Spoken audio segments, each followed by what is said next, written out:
Welcome to the Business Facilities Podcast, where we're focused on discussing strategies to help business owners, corporate site selectors, and site selection consultants make the best location decisions for companies across a range of industries. I'm your host, Ann Cosgrove of Business Facilities, and I'm the editorial director here. On the heels of a momentous 2024, Minnesota's Department of Employment and Economic Development's Business Development Director, Catalina Valencia, has joined me today to talk about why businesses choose Minnesota and what's in store for the state in 2025 and beyond. Hi, Catalina. Thank you for joining me today. Thank you, Ann. I'm very excited to be here. Looking forward to a nice talk with you. And I just want to give our listeners a brief overview of your background. Of course, you can feel free to share any additional information, but I did want to give them a quick background of what your role is at the Minnesota Department of Employment and Economic Development. So we'll get into that, and then we'll dig right into the questions. So, Catalina, you have more than 20 years of business development experience in a range of business settings. And at the Minnesota Department of Employment and Economic Development, you lead a team of business development managers and support staff who work with companies of all sizes to help them locate and expand in communities across the state. I understand you've run your own site selection and economic development consulting firm previously, and I also have worked as a senior consultant with Global Location Strategies, which we all know is a global site selection firm as well. So I really appreciate the viewpoint you bring here, and of course your viewpoint from Minnesota directly today. And we just want to share with our listeners what they can expect if they're looking into Minnesota for their next corporate investment. So again, thanks for joining me, and let's jump right in. Yes, perfect. And thank you, Ann. And a little bit about our team. We are very much focused on supporting, of course, our existing industry and supporting that existing industry through their expansion processes. But we are also looking at companies that look at Minnesota as a potential location for their facilities. And of course, we want to work with those companies and make those capital investments and those new jobs possible here in the state. And that's what our team does. I have a team, as you mentioned before, of business development managers that are distributed across the state. And what's very unique about our team is the fact that these business development managers, they live in their regions. They are part of those communities. They are beyond being involved in helping move projects, business development projects ahead. They are also very much involved with community development, with understanding and working with our stakeholders on the strategies that are going to move those regions and their economic development forward. So that's a big difference there. And the other component is we also have within our team a couple of workforce entities or units that support those expansions and those businesses that are making those decisions to locate here, with workforce training and development grants, and as well with support through workforce strategy. Thank you for that. And I look forward now to diving a little bit more, and we'll hear about what your team can do and has been doing to help businesses with growing their businesses, of course. So let's look at 2024 quickly, and then of course forward. So it was a notable year for the state of Minnesota, from historic funding in the semiconductor manufacturing industry to a first of its kind marketing campaign and increased national attention for the state and its policies. So what has that all meant for business development in Minnesota? 2024 has been a very exciting year. So things that have come out of that activity, we've seen a lot of growth in Minnesota. We've had 67,500 new businesses formed in Minnesota just last year. And this was close to 50% increase over 2019. So that's a big milestone for our state and a great outcome from 2024. Also something to note about Minnesota is businesses in Minnesota tend to have a very high survival rate. Minnesota actually ranked 10th nationally with 54.2% of businesses that are formed here or were formed here in 2019 surviving through 2024. And that explains why many different organizations rank Minnesota very high when it comes to being a state where it is ideal to do business. The U.S. News World Report ranked Minnesota as the fourth best state for business, and CNBC ranks us at 6. So it's been a very exciting year. Just last year, our core business development programs have helped leverage nearly $1.5 billion dollars in outside investment through business expansions around the state. And these awards are projected to help create 2,000 new jobs. And we are already set on the path to shatter that mark this fiscal year so far. Just in the first 6 months of fiscal year 25, our business expansion programs are projected to create more than 1,800 new jobs in the state. So definitely it's been an exciting year for Minnesota. Many opportunities coming through IRA and the support that federal funding has provided to clean tech industries. The state has come together to support clean tech, to support our semiconductor industry and help leverage the funding that has been available through the CHIPS and Science Act. The greater MSP, which is the regional Twin Cities Metro Economic Development Organization, has been leading an effort to create this sustainable aviation fuels hub. And of course, we are supporting and have been greatly working with our partners at Greater MSP and different stakeholders across the state to leverage the assets that we have in the state for that industry sector.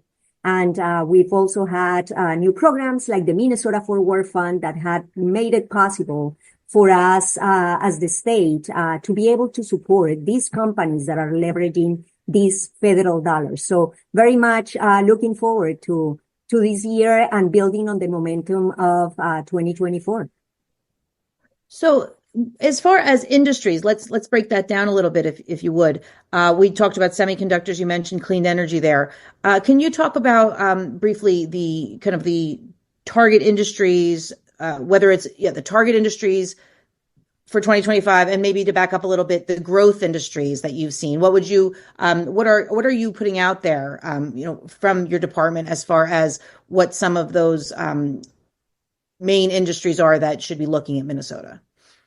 Yeah, thank you, Anne. And when you look at Minnesota, it's amazing the diversity that we have in the state. Wherever you look in this state, you'll find amazing operations and very advanced manufacturing throughout the state. Our state, when you look at the makeup of our industry, we are very, very strong in 5 main industries. Number 1, the medtech, that's the medical device, the medical technology, along with life sciences that has been growing, leveraging the very robust health care ecosystem that we have in the state. We also have clean tech. This is a state that, because of the agriculture, we have many of the feedstocks that are required for many of these clean tech operations that we are seeing today. So seeing a lot of activity around that industry sector. Agriculture and food manufacturing, of course, is core to our state, as well as advanced manufacturing. In this state, you have anything from robotics to the production of heavy machinery equipment to semiconductors in Minnesota. And ultimately, digital technologies. This is a state that has been coupling that advanced manufacturing and the manufacturing industries along with how technology couples and supports those industry efforts. So looking at medtech, this is something that makes Minnesota very, very proud. Minnesota is home to many of the world's largest medical device companies, to the nation's largest private insurer, the world's top-ranked hospital with Mayo Clinic, and other leading healthcare systems. We are nationally recognized as the Medical Alley, the number one health tech cluster in the world. And we also, over the past few years, have been working very, very closely with Greater MSP, who's been leading an initiative that is the Minnesota MedTech 3.0. And what we are intending there is to move our already robust MedTech ecosystem forward into the future and be able to support what comes for the industry sector. Some recent expansions that we've had announced in that industry sector include the likes of Boston Scientific, Baxter, Philips, Solventum. So very, very familiar names in the medtech world. When it comes to the clean energy, clean tech sector, Minnesota is working very hard towards achieving our commitment to 100% clean energy by 2040. This is a commitment that the state has, and the businesses are responding. Recently, before the end of 2024, Excel Energy announced a ShareCo project, is in that area of the state in Baker, and they began operations again in November, and they are going to become one of the largest solar farms in the country. We are also supporting our own solar panel manufacturers in the state. Here we have Helene, which is a company, a Canadian company that has a presence in Minnesota, and they've been expanding recently in the Twin Cities metro, and they are also looking at a larger expansion, and we are closely working with them in making that expansion possible in our state. Also last year, we had Solugen. This is a Texas-based company that decided investing in Minnesota, in Marshall. This is in the southwest part of our state. And they will be working on biomanufacturing. So it's making us very excited because they are going to be leveraging many of those feedstocks that we have in the state for the clean tech industry. And of course, the SAF coalition, I mentioned before, the Sustainable Aviation Fuels Hub, and the work that led by Greater MSP, Delta, the business sector, has been supporting, and we are seeing a lot of opportunities. And then in food manufacturing, that's another critical sector for us. It's been part of our bread and butter, and we have very iconic names and the presence of very large companies in that industry sector. General Mills, Cargill, Hormel, Schwann's, Land O'Lakes, just to name a few. So very robust industry sector along with advanced manufacturing. I think that in advanced manufacturing, the one factor to highlight there from 2024 is the growth and the projects in our semiconductor industry, very much driven, of course, by the support from the federal government and also the Minnesota Forward Fund, which is a new tool that the state created precisely to be able to support companies like our semiconductor companies, as well as any others that are leveraging or leveraged federal dollars. And lastly, digital tech. That's a sector that, of course, provides a lot of the support technologies that are required for making these other industries successful. We are seeing a lot of opportunities in data centers, and just last year we had an announcement from Meta. So thank you for that, because that's a lot going on, and that's why I'm glad to be talking to you today in terms of what has been going on in terms of announcements, expansions, relocations in 2024. So building on that, and then looking ahead to supporting those companies, and then of course attracting new companies that can benefit from Minnesota, being in Minnesota. What are you most excited about in 2025? You just mentioned maybe a few incentives there, but also companies that are helping to support your targeted industry. So what are you most excited about in 2025 for Minnesota, and what should businesses know about as they are conducting their site selection searches? Yes, we are very excited, of course, to continue that success and that momentum that we've had in 2024. We have a very robust pipeline with lots of exciting projects across these industry sectors that I mentioned before and many others that will be announced this year. And another big thing that is happening, which is pretty unique for Minnesota, is our marketing campaign to begin to bear fruit. The Explore Minnesota organization, which is part of our state organization, they are the marketing arm for the state. And they've been running a campaign working closely with the Minnesota Department of Employment and Economic Development, the organization I'm part of, deploying and devising this multi-channel Start of the North campaign nationwide that is aimed at attracting businesses to locate and expand in the state. And that campaign launched in September of 2024. And the campaign highlights why Minnesota is a top 10 state for business, including the dynamic innovation ecosystem that we have in the state, our top-rated infrastructure, our talent market, the quality of place that we have in Minnesota, and our commitment to inclusive growth. For microbiologics to appropriately serve the world, we need access to top talent. In Minnesota, you have that close community and availability where everyone can go and talk to one another, innovate and collaborate together. We have scientists working here from Egypt, Nepal, China, India. So we're able to recruit a really diverse and capable workforce. There is no place in the world I would rather do business than Minnesota. Learn why Minnesota is a top 10 state for business at exploreminnesota.com/business. So what are some of the top trends you see for business development in the next 5 years, whether in Minnesota, of course, your own backyard, so to speak, but also what you're seeing when you're talking to other economic development organizations, companies, site selectors? What are some of those top three trends?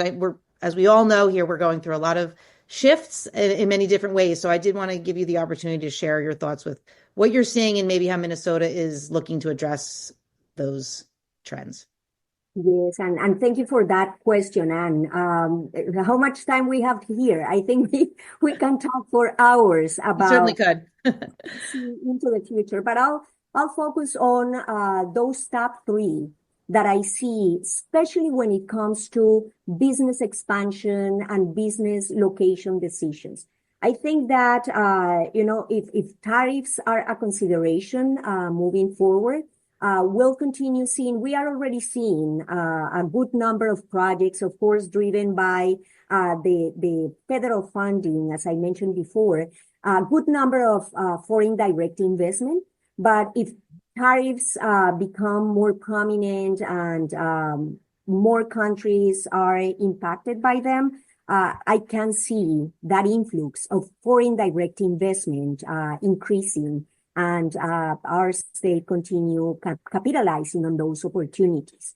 I also see more of that onshoring, reshoring, friendshoring that we've been seeing over the past few years.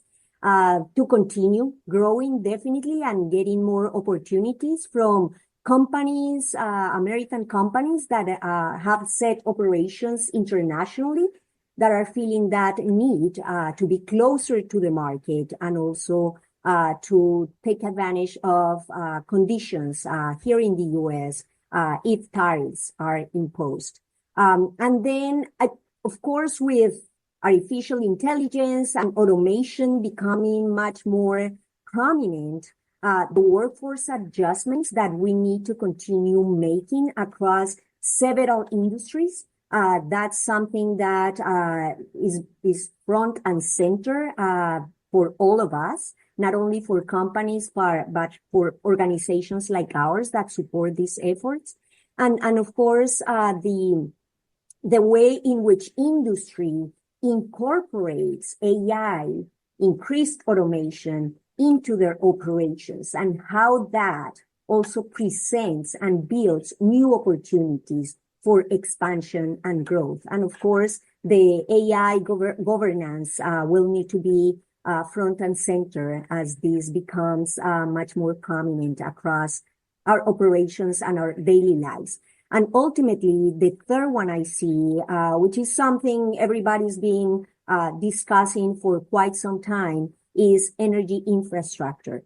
We are seeing a lot of opportunities that are heavily dependent on energy, and our infrastructure, that's no secret to anyone, not only in Minnesota, across the country, needs to be built and needs to become more robust to be able to support the growth that the country, and in our case, that the state is experiencing, to be able to support the data centers that need to support the industries that are, of course, growing. So that's an important component, and balancing that urgency for that needed infrastructure with the clean energy, those greener energy targets that we have as a state. That's a big challenge that we need to overcome and we need to address to ensure that we can continue and can support the growth, the successful growth of our industry in the years to come. Maybe what are some of the incentives? I know that there are some strong incentives in Minnesota. So what are some you might want to point out to our listeners, as we close out?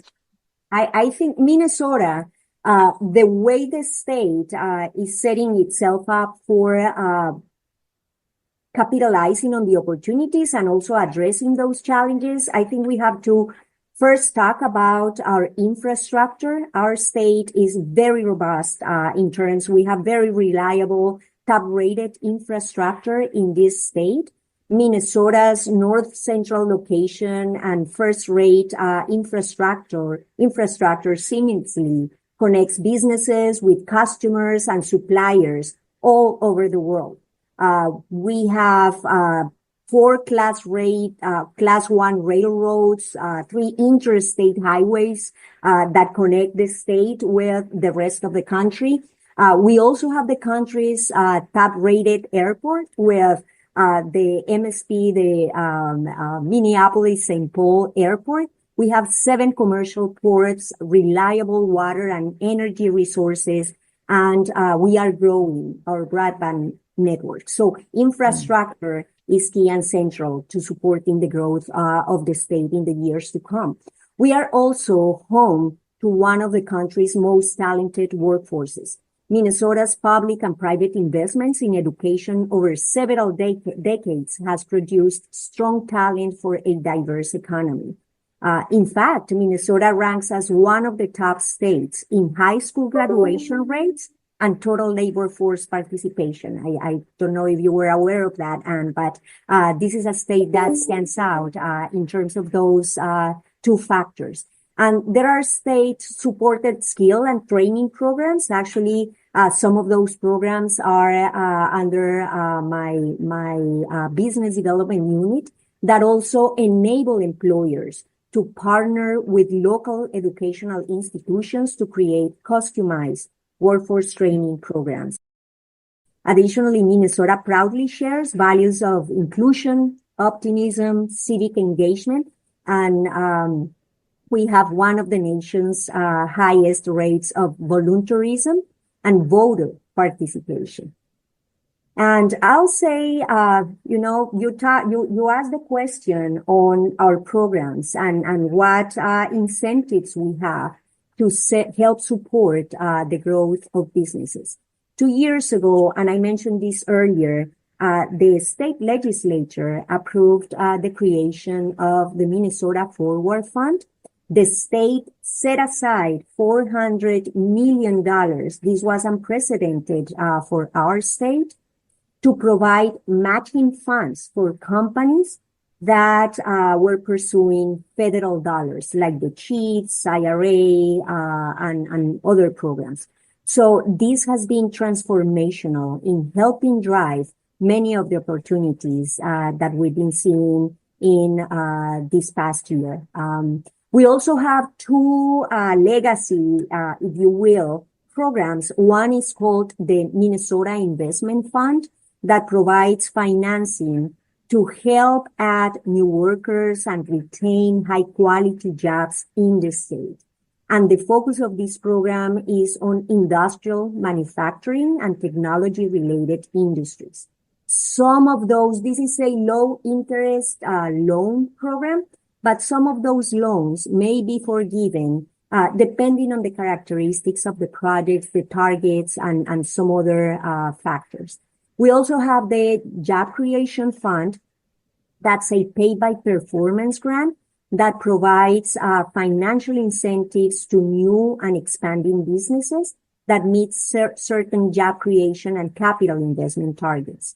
So these couple of tools have been supporting growth and expansions in Minnesota for many, many years. But we not only are supporting the investments, the capital investments that are happening in machinery and equipment, in real estate improvements, in building new facilities with these tools, we are also supporting the needs that companies have in building their workforce, in developing pipelines. We have the Minnesota Job Skills Partnership that have a myriad of programs that are tailored to support the growth of jobs in industry and also support the training and development of incumbent workers, and also focuses on helping build the pipelines that we need to be able to address the growth and the opportunities that we have now and the ones that will be coming in the future. Well, thank you for that, Catalina. And there is a lot to be offered in Minnesota in terms of the industry that is already there, that is clear. And then thank you for outlining a number of those programs that are available, highlighting some of those programs. And that's why I did want to, in closing, ask you what is kind of one more thing you'd want corporate site selectors and site selection consultants to know about working with your team, as far as if they are interested in learning more about Minnesota or expanding in Minnesota, what is something you would want them to know? Of course, they would reach out to your office, but what's something that you would like them to know to really kind of hit that ground running and ask the right questions?